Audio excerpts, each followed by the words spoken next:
Fala galera, aqui é o professor Lucas Cavalcante, vamos com mais uma aula do nosso módulo de coluna. Dessa vez a gente vai conversar sobre um tema importantíssimo, que são as fraturas cervicais baixas.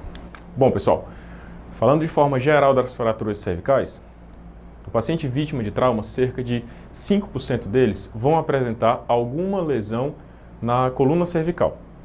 E fique atento, porque quando você receber um paciente desse, saiba que cerca de 5 a 10% dos pacientes apresentarão uma outra lesão na coluna vertebral não contígua a essa lesão que você identificou. E para você identificar uma fratura cervical naquele ambiente de caos, naquele ambiente caótico, é importantíssimo que você suspeite da lesão. Quando é que você vai suspeitar de uma fratura cervical? Quando for um trauma, galera, de alta energia. Quando o paciente se apresentar com um déficit neurológico focal, foca nisso, que é questão de prova. Paciente que se apresenta com um Glasgow muito baixo. E além disso, um paciente que se apresenta com equimose ou com trauma de face. Esse paciente tem uma chance maior de ter uma fratura na coluna cervical. As fraturas da coluna cervical se dividem em fraturas altas, quando acomete C1 e C2, e as fraturas baixas, acometendo de C3 até C7. Já começo te dando uma informação meio contraditória. Por quê? No Rockwood, ele coloca que as fraturas altas são mais comuns, mas no Campbell, ele cita que as fraturas subaxiais são mais comuns. Então, já fica com essa pulga atrás da orelha. De toda forma, o que você precisa saber também é que é uma fratura que tem um pico bimodal. Costuma acontecer em pacientes jovens, vítima de um trauma de alta energia, e um paciente mais idoso, vítima de um trauma de mais baixa energia. Chegou esse paciente vítima de trauma, o nosso atendimento sempre deve começar pelo ATLS. É um paciente que merece atenção especial. Fica de olho nesse paciente, escuta e observa, porque como a gente já sabe, o exame neurológico inicial é um fator prognóstico importantíssimo para a evolução desse paciente. Além disso, observa um pouco o pescoço, a cabeça dele. Se não tiver com a cabeça mais rodada, pode ser um indicativo de uma fratura luxação da coluna cervical. Além disso, se você palpar os processos espinhosos e sentir uma tensão, o paciente reclamar de dor ou até mesmo uma crepitação, fique atento. Você pode estar frente a uma fratura cervical. O exame neurológico, como é muito bem explanado na aula de exame físico e na aula de TRM, é avaliado por meio da escala ASIA. A avaliação radiológica desse paciente é de fundamental importância. Ela começa com a radiografia em AP, que deve te mostrar as vértebras subaxiais todas, sem exceção. A gente sabe que não tem um valor tão alto assim para as vértebras cervicais altas, C1 e C2. Mas para as subaxiais, você tem que observar o corpo, a articulação oncovertebral, as massas laterais e o alinhamento dessas vértebras. A radiografia em perfil também é importantíssima. Para ser dita de boa qualidade, ela tem que evidenciar desde a junção crânio-vertebral até a transição cérvico-torácica. Sobre a exposição do paciente a raio-x, eu tenho que te passar a informação sobre o protocolo Nexus. Isso está cada vez mais em voga. A gente tenta cada vez menos expor esse paciente às irradiações. Para isso, observe alguns pontos do paciente. Se for um paciente que está alerta e acordado, um paciente que não tem dor à palpação, que tem um exame neurológico normal, não tem lesões grandes em outras áreas que possam distrair esse paciente, é um paciente que não tem nenhum nível de intoxicação. Se todos esses critérios forem seguidos, você está autorizado a não realizar a radiografia desse paciente. Às vezes, a radiografia não é suficiente e a gente vai lançar a mão da tomografia e da ressonância magnética. A tomografia está cada vez mais presente nos grandes centros de trauma e é sabidamente um exame mais sensível, mais específico para a identificação das fraturas cervicais. E a ressonância magnética também tem sua grande importância na identificação de lesões que a gente chama de partes moles. Medula, raiz, disco, ligamento, tudo isso é melhor visto em uma ressonância magnética. Partindo especificamente para a avaliação do raio-x, é importantíssimo você conhecer essas linhas cervicais. As linhas cervicais vão dar uma ideia da congruência vertebral. Além disso, é importante também observar o formato do corpo. Mas falando das linhas, são três mais importantes que você tem que observar. Primeiro, representada pela letra A, é a linha espinolaminar. A segunda, representada pela letra B, é a linha cervical posterior. E a letra C, a linha cervical anterior. Dessas três, a mais importante, num contexto de trauma, é a linha espinolaminar, porque afinal de contas ela não vai ser modificada com alterações de artrose, de degeneração. Além disso, é importante também perceber alterações de partes moles na coluna cervical.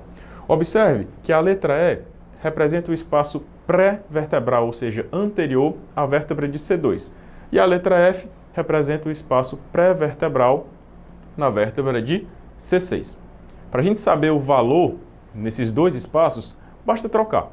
Acima da vértebra de C2, você tem que ter até 6 milímetros. E assim, à frente da vértebra de C6, você tem que ter até 2, ou seja, 22 milímetros.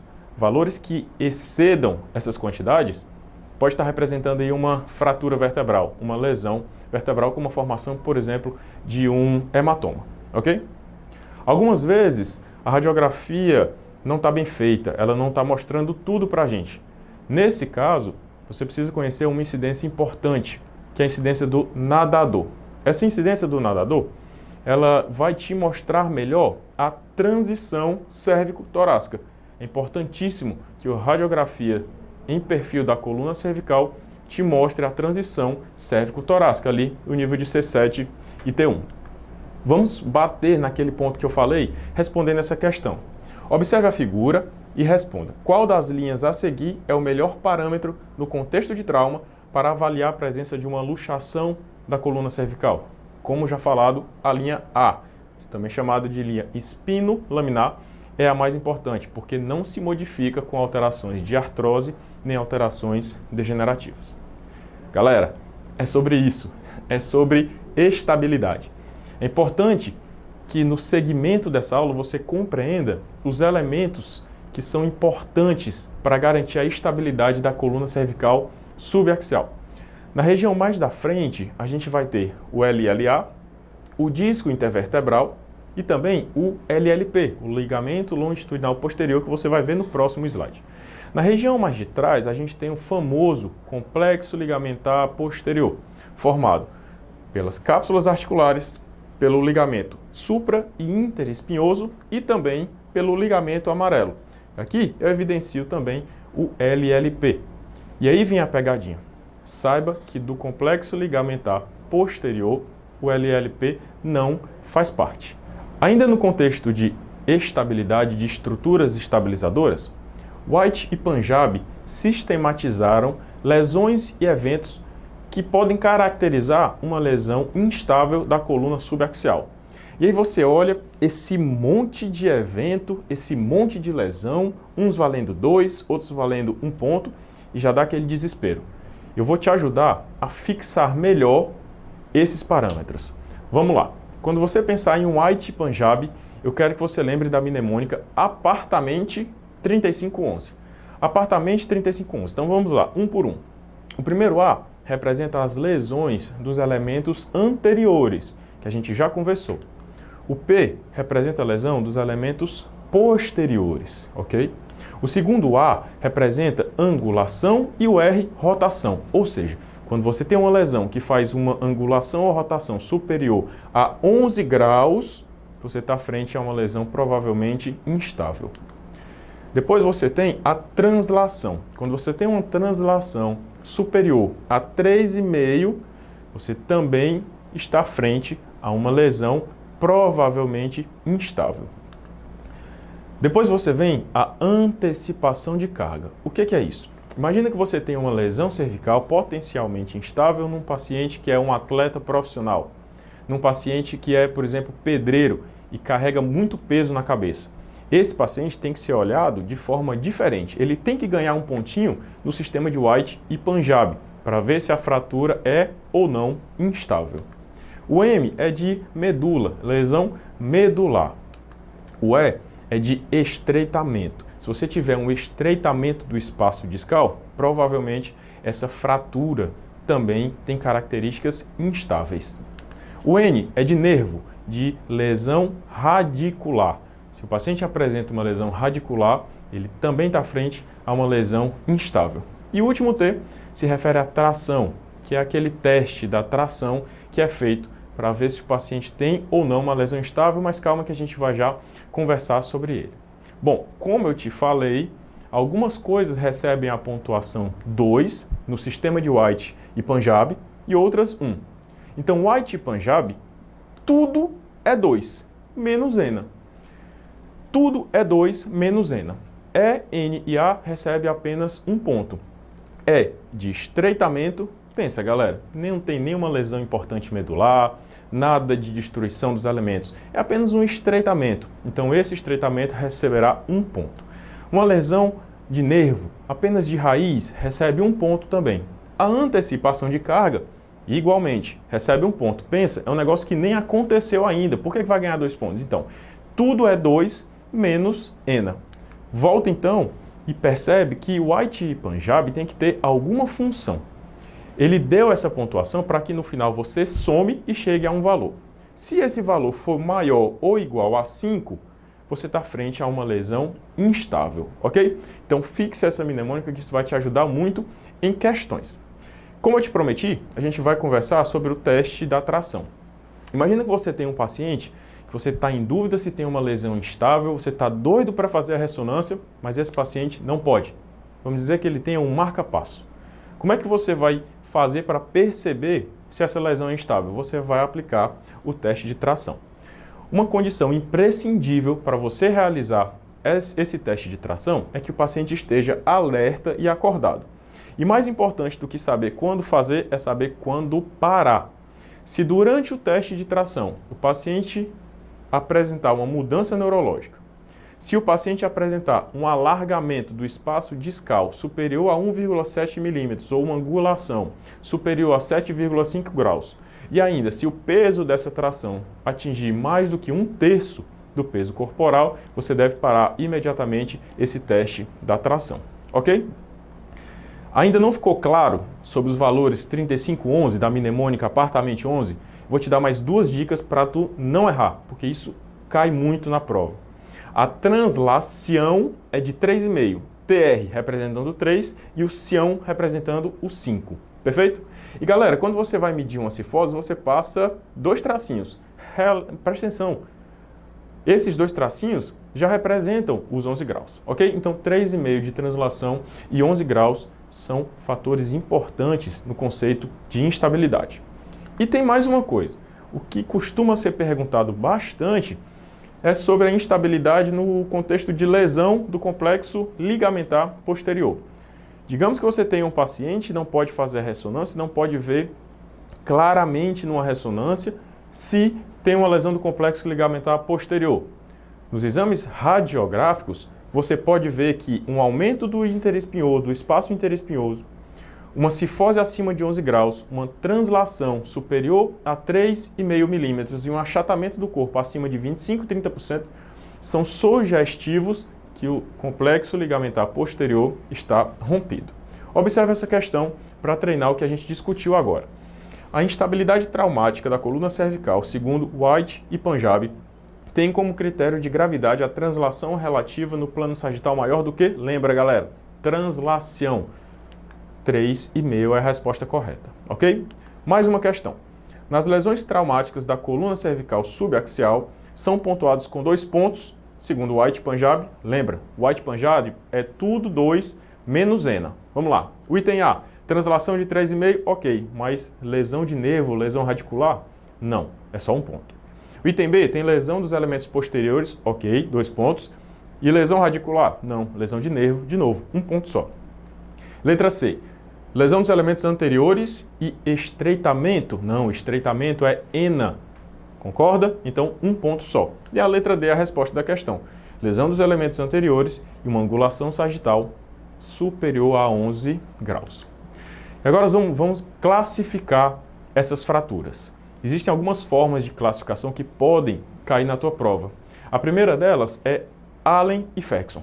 Allen e Ferguson começaram a estudar os traumas da coluna subaxial e perceberam que existem 2 coisas determinantes. Primeiro é a posição da cabeça na hora do trauma e o segundo é a direção do trauma. Então ele subdividiu essas fraturas cervicais em flexão-compressão, flexão-distração, extensão-compressão, extensão-distração, compressão vertical e flexão lateral. É muita coisa para memorizar. Então, eu vou te dar algumas dicas para facilitar essa classificação.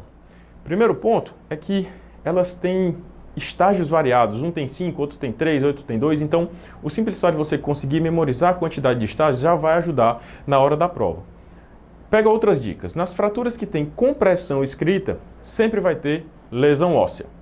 Nas fraturas por compressão, os dois principais, que é compressão, flexão e compressão e extensão, tem 5 estágios. E além disso, ambos vão transladar a partir do estágio 4. Vamos ver aqui se eu estou correto.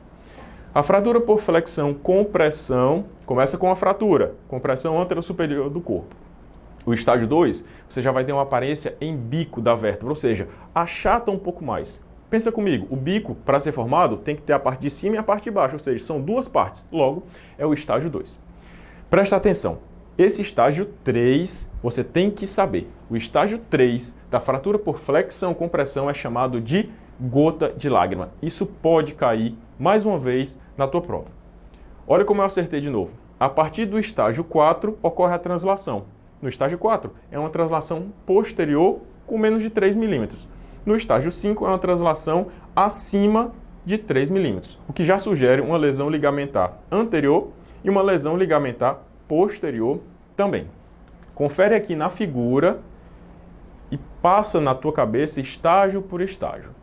O estágio 1, você tem uma lesão antero-superior do corpo. O estágio 2 é o bico, o 3 é a gota de lágrima, o estágio 4 é uma translação de até 3 milímetros e o estágio 5 uma translação superior a 3 milímetros. Olha como o que eu falei faz sentido. Essa fratura em gota de lágrima, ela pode cair, é uma questão recorrente nos TOTs. No TAR de 2010 foi perguntado, a fratura da coluna cervical baixa em gota de lágrima corresponde na classificação de Allen ao tipo. Vou te dar uma dica para ajudar a fixar isso. Gota de lágrima, né? Então, lágrima, o cara tá ali chorando. Quem chora sempre tá baixando a cabeça, ou seja, fazendo flexão. Não é gota de lágrima? Não tem fratura? Então, tem que ter uma compressão associada. Então, você já sabe que é flexão, compressão. Exclui os itens A e B. Isso você simplesmente vai ter que decorar. Gota de lágrima é estágio 3. Resposta correta, item D de dado. O próximo tema é a extensão, compressão. Se tem compressão, já deve começar com uma fratura. Então, perfeito. É uma fratura dos elementos posteriores. Pode ser pedículo, faceta, lâmina. Costuma acometer a massa lateral. O estágio 2 é uma fratura bilateral da lâmina e pode ocorrer ali, em múltiplos níveis. No estágio 3, você já tem aquela chamada massa lateral flutuante. No estágio 4, de novo, começou a transladar no estágio 4. Você tem uma translação parcial. E no estágio 5, você tem uma translação de 100%. Ok? De novo, vamos observar aqui a figura e fixar o que a gente acabou de aprender. Então, no estágio 1, é uma fratura dos elementos posteriores. No estágio 2, você já tem uma fratura bilateral da lâmina. No estágio 3, você tem a chamada massa lateral flutuante. No estágio 4, é uma translação parcial. E no estágio 5, uma translação total. Perfeito? Agora vamos pensar nas lesões por distração. Sempre que você tiver uma lesão por distração, isso vai representar lesão ligamentar. Já aprenda que a lesão por flexão, distração, tem 4 estágios. E a extensão, distração, tem apenas 2 estágios. Vamos para o primeiro deles, que é a flexão, distração. O estágio 1, você tem uma subluxação facetária. No estágio 2, é uma luxação unifacetária. No 3, é uma luxação bifacetária com 50% de translação. E no 4, é uma subluxação bifacetária com 100% de translação. Fixa já o primeiro ponto. Esse estágio 4 é o chamado vértebra flutuante. Ok? Como é uma lesão muito importante, criei uma mnemônica para você. Sub 51. S, subluxação. U, luxação unifacetária. B, de bifacetária, 50% de translação, e o outro B, bifacetária, 100% de translação. Observa aqui na figura e vamos fixar o sub 51. Subluxação, luxação unifacetária, bifacetária 50% de translação, bifacetária 100% de translação. Vamos aqui a duas questões. No segmento C3 a C7 da coluna cervical, a luxação bifacetária é provocada por mecanismos de distração-flexão. Já lembramos da mnemônica, sub 51. Ocorrendo subluxação anterior de aproximadamente 50% do corpo vertebral, a questão está correta. Próxima questão, a luxação unifacetária da coluna cervical baixa corresponde, segundo Allen e Ferguson, à lesão do tipo. Galera, unifacetária, lembra da mnemônica? Sub 51, estágio 2 da flexão, distração, resposta correta, letra B de bola. A próxima lesão é a extensão distração.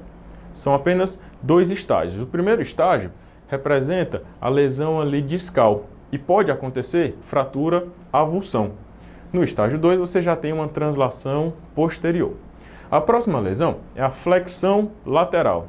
Galera, todo time de futebol tem dois laterais. Então a flexão lateral tem apenas dois estágios. São eles: o primeiro estágio, em que você tem uma fratura do uncus ou uma assimetria do corpo, e o segundo estágio, uma fratura do corpo já com translação lateral. A próxima lesão é uma compressão vertical. Já troca o primeiro E do vertical pelo número 3 para lembrar que essa lesão tem 3 estágios. O primeiro estágio, você tem apenas a compressão e a fratura de uma das placas terminais, seja a superior ou a inferior. No tipo estágio 2, você tem fratura das duas placas. E no terceiro, você já tem a cominuição.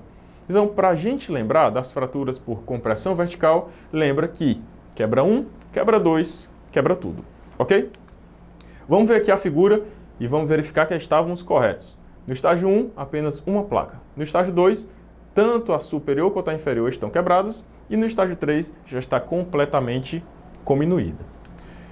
A classificação de Allen e Ferguson tem um grande problema, que ela não te guia em relação a tratamento cirúrgico ou conservador. Por isso, surgiu o SLIC. O SLIC pontua pontos principais e do somatório desses pontos você vai definir se trata de forma cirúrgica ou conservadora o paciente. SLIC, galera, é tudo nosso, é TDN. Então, os 3 pontos principais são o tipo ou morfologia da lesão das estruturas disco-ligamentares e o status neurológico do paciente. Para você fixar de forma mais natural, o SLIC ele vai do normal até o que de pior pode acontecer em cada ponto. Observe aqui comigo, na morfologia ou no tipo, ele ganha 0 pontos se não tiver nenhum tipo de fratura. Ele ganha 1 ponto se for fratura por compressão, 2 pontos se essa fratura resultar em uma fratura por explosão, ele ganha 3 pontos se for uma lesão por distração e 4 pontos se for uma lesão por rotação. Para avaliar as estruturas disco-ligamentares, se ela estiver intacta, pontua 0. Se você tiver em dúvida se há ou não lesão, você vai pontuar 1.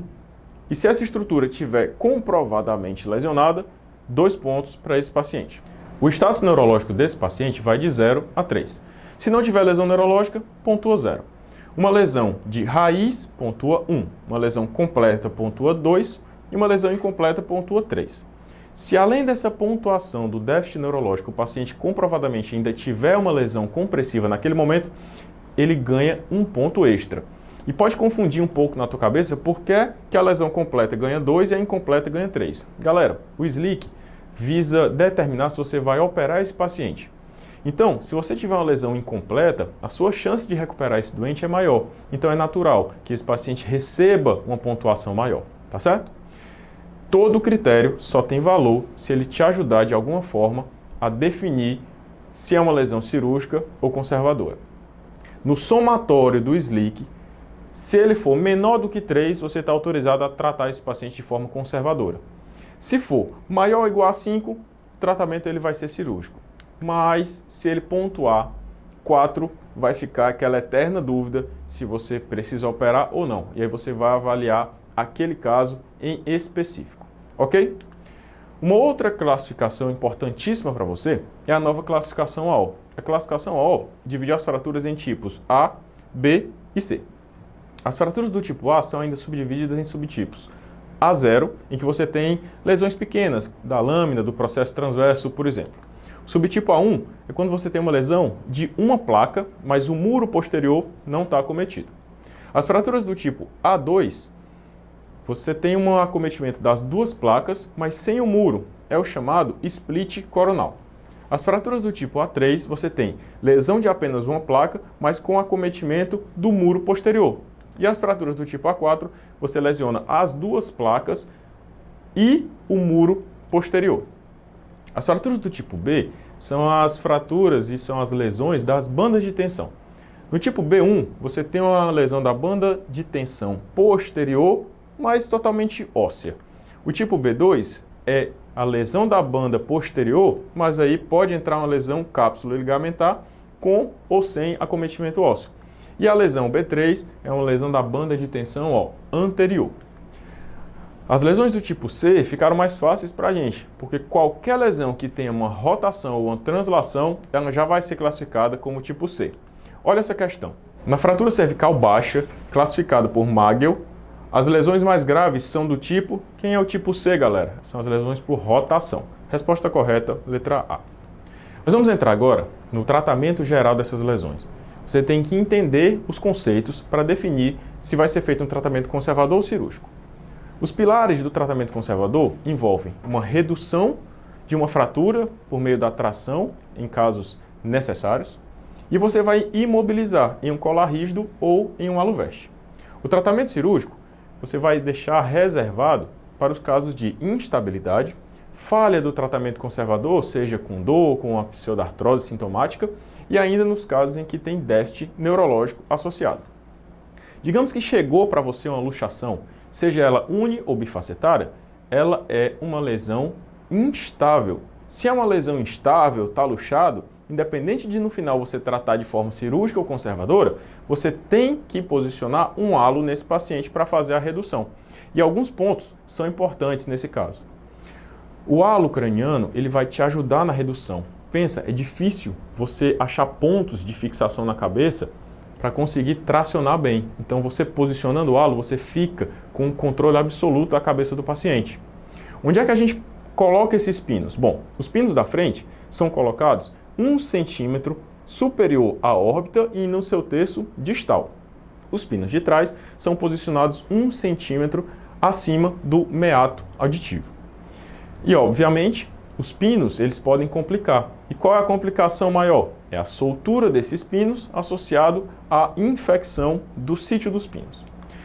Se você estiver frente a uma luxação bifacetária e quiser reduzir essa luxação, o primeiro ponto é o seguinte. Pensa que você tem uma vértebra à frente da outra, tá? Então, o primeiro ponto é que você tem que deixar a cabeça desse paciente um pouco fletida. Como é que você vai fletir? Posicionando os pinos na região mais posterior da cabeça. Pensa, você tem um pino que está mais posterior, quando você tracionar, você vai fletir a cabeça desse paciente. Concorda comigo? Colocou os pinos nessa posição, o primeiro momento deve ser de flexão. Você fletiu, ouviu esse estalido, quer dizer que a faceta destravou. Se a faceta destravou na flexão, você vai fazer uma tração seguido de uma imobilização em neutro ou leve extensão. Vamos ver uma questãozinha. Qual a complicação mais comumente relacionada ao halo craniano? É a infecção e soltura dos pinos de fixação, ok? Mais uma questão para a gente. Qual sequência deve ser utilizada na redução das luxações bifacetárias anteriores da coluna cervical? Acabamos de ver. Realiza um momento em flexão e faz uma tração associada à posição em neutro ou em extensão. Resposta correta, letra B. No caso de uma luxação unifacetária, o raciocínio é um pouco diferente. Pensa que, nesse caso, apenas o lado esquerdo do paciente está luxado. Então, no lado reduzido, você vai fazer uma força de compressão. No lado que está luxado, você vai fazer uma distração. Destravou essa faceta, você vai girar a cabeça para o lado luxado e fixar essa cabeça em leve extensão ou em neutro também, ok? Mas antes de reduzir, fica sempre uma pergunta. Nós vivemos no mundo moderno, a ressonância está cada vez mais fácil de ser realizada. E aí, você precisa da ressonância antes de realizar a redução? Primeiramente, por que existe essa dúvida? Porque alguns estudos mostravam que durante a redução, você poderia jogar um fragmento ósseo ou ainda uma hérnia discal para trás, contundindo a medula e piorando o status neurológico desse paciente. Hoje, veja como é que é esse fluxograma. Primeira coisa que a gente tem que definir é se o paciente está alerta ou ele está meio sonolento ou até mesmo desacordado.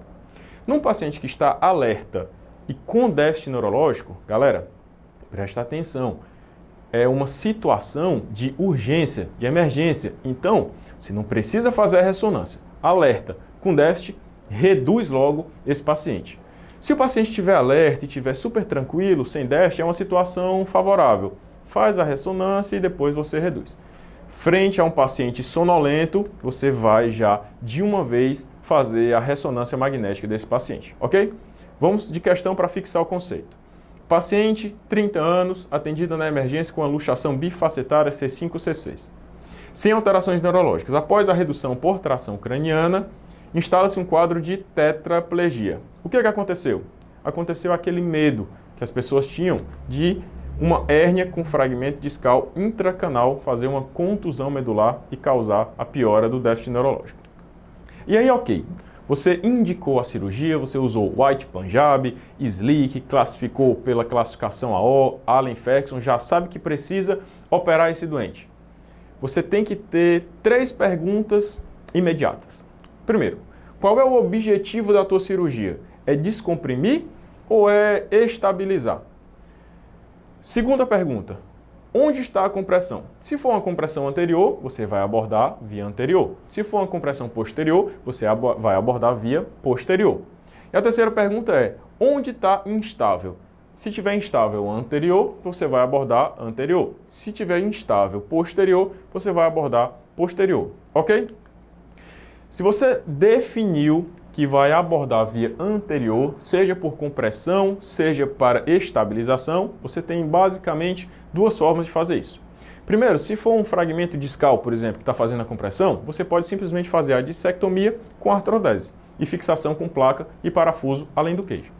Se a compressão vier de um corpo vertebral, você pode fazer corpectomia e a fixação com placa e parafuso associado à cestinha de Harms ou outros materiais disponíveis. Digamos agora que o problema de compressão ou de estabilização esteja posterior. Você pode lançar mão de algumas formas de tratamento para descomprimir e estabilizar via posterior, como por exemplo as amarrias. Mas a forma mais comum de tratamento são os parafusos de massa lateral. Quando você tem uma compressão ou instabilidade anterior associada a uma compressão ou instabilidade via posterior, você vai lançar mão da via combinada, para exatamente corrigir o problema via anterior e corrigir também o problema via posterior. Como eu estava falando para vocês, a forma de fixação mais classicamente utilizada são os parafusos de massa lateral. Primeiro eu queria te falar o que é a massa lateral. A massa lateral é esse espaço aqui que fica entre as articulações superiores e inferiores, ok? É lá que o parafuso vai ser fixado. Eu quero que você aprenda essas 3 técnicas de posicionamento do parafuso de massa lateral. A primeira, segundo Roy Camille, a segunda, segundo Magel, e a terceira, segundo En, de forma modificada. A primeira técnica é a técnica de Roy Camille. Roy Camille, Roy, R de reto. No plano sagital, esse parafuso ele vai entrar de forma retinha, ok? E Camille, C de central, é o ponto de entrada desse parafuso. O ponto de entrada do parafuso, observa aqui em cima, é exatamente no meio da massa lateral, ok? Então C de central e C de Camille. Observa aqui nessa figura como é interessante. Se você posicionar qualquer parafuso de massa lateral reto no plano axial, você tem chance de lesionar a artéria vertebral, que passa aqui nesse forame. Então, Roy Camille, ele inclina o parafuso 10 graus para a lateral. Como é que você vai fixar isso? Todo mundo conhece uma Camille que é 10. Então, Roy Camille, ponto central, reto no sagital e angulação de 10 graus no axial.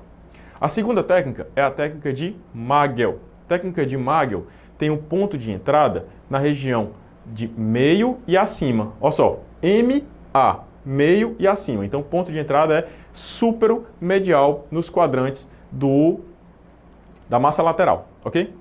A inclinação, aí tem que fixar de 25 graus para a lateral e 25 graus para superior, ok? A terceira técnica é a técnica de En modificado. Galera, En era um chinês.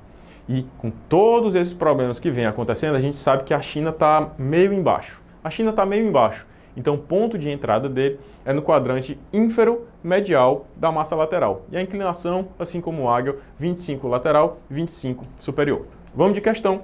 Na osteossíntese da fratura luxação cervical baixa, o posicionamento do parafuso de massa lateral, segundo Magel, deve ter o ponto de inserção. Onde é o ponto de entrada, galera? Magel, MA, meio e acima. Então, 2 milímetros para cranial e 2 milímetros para medial em relação ao centro da massa lateral. Resposta correta, letra D de dado. Para a gente finalizar, eu tenho que te mostrar que cerca de 25 a 46% dos pacientes vítimas de fratura cervical subaxial têm uma lesão da artéria vertebral associada.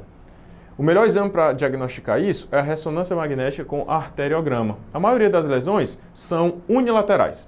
E um ponto bem importante para você entender. Imagina que você tem um paciente vítima de uma fratura subaxial com uma lesão da artéria vertebral à direita. Galera, lembra que eu te mostrei que o parafuso de massa lateral ele fica ali pertinho da artéria vertebral? Então, se você tem uma lesão da artéria vertebral à direita, evite posicionar o parafuso de massa lateral à esquerda, porque essa artéria da esquerda ainda está pérvia. Então você não pode correr o risco de lesionar essa artéria também. Perfeito? Vamos fechar com uma questãozinha. Na fratura cervical baixa associada à lesão da artéria vertebral com indicação de tratamento cirúrgico, o que é que você deve evitar? Um acesso posterior e fixação com parafuso de massa lateral. Galera, assim a gente termina mais uma aula. Fico à disposição para responder quaisquer perguntas que vocês tenham. Um grande abraço. E aí, pessoal, tudo bem? Espero que vocês estejam gostando da nossa Semana da Coluna. Nela, eu quero te mostrar um pouquinho do que vai ser o Extensivo CEPOT 2022. Com o nosso método de aula, a nossa metodologia de ensino e o acompanhamento semanal dos professores, nós queremos pegar na sua mão e te guiar até a aprovação no TEOT 2023. Então não perde tempo. Clica no link que está aqui abaixo ou visite as nossas redes sociais e se inscreva no melhor e mais completo preparatório para o TEOT do Brasil.